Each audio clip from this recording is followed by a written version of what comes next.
அண்ணா நான் பப்ளிக் உங்க ஸ்டாண்டா bus stand கூட வந்தா காசு கேட்குங்களா? அப்படியே பேச போடா.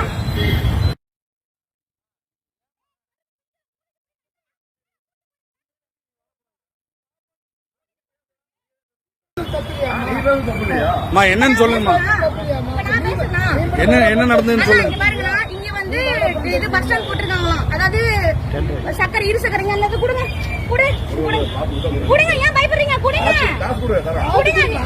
பாத்தீங்களா தர மாட்டேங்கிறாங்க. நேற்று இங்க வந்து டோக்கன் வாங்கிருக்காங்கன்னா நைட்டு 12:30 வேற கோயம்புத்தூர் போயிட்டு ஃபர்ஸ்ட் டிக்கெட் கூட என்கிட்ட இருக்கு.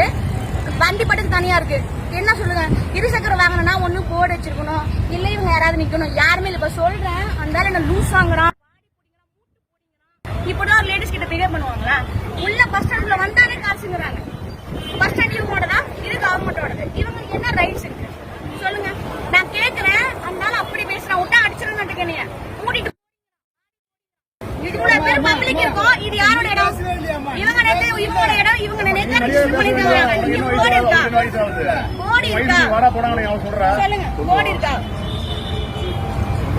நீங்க பேசுங்க. நான் கேக்குறேன். நான் ஒரு பப்ளிக். உள்ள நுழைஞ்சாலே காசுங்கிறாங்க. இவங்க யாரு? பஸ் ஸ்டாண்ட் இவங்களோட கவர்மெண்டோடது.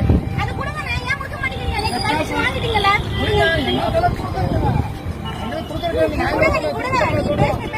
பாரு அப்படிதான் பேச.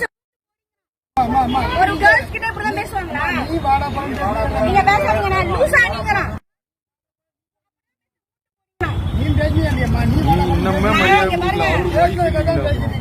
நீங்க பாத்தீங்களா ஃபர்ஸ்ட்?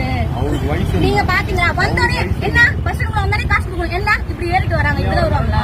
இத்தனை பப்ளிக் இருக்காங்க. வண்டி இங்க போட்டாக்கா இங்க என்ன இருக்கு? இங்க ஒரு போர்டு இருக்கா? ஃபர்ஸ்ட் இருசக்கர வாகனம் கட்டணம் அப்படின்னு போர்டு இருக்கா? நீங்க சொல்லுங்க. போர்டு இருக்கணும். பார்க்கிங் போட வேண்டியது.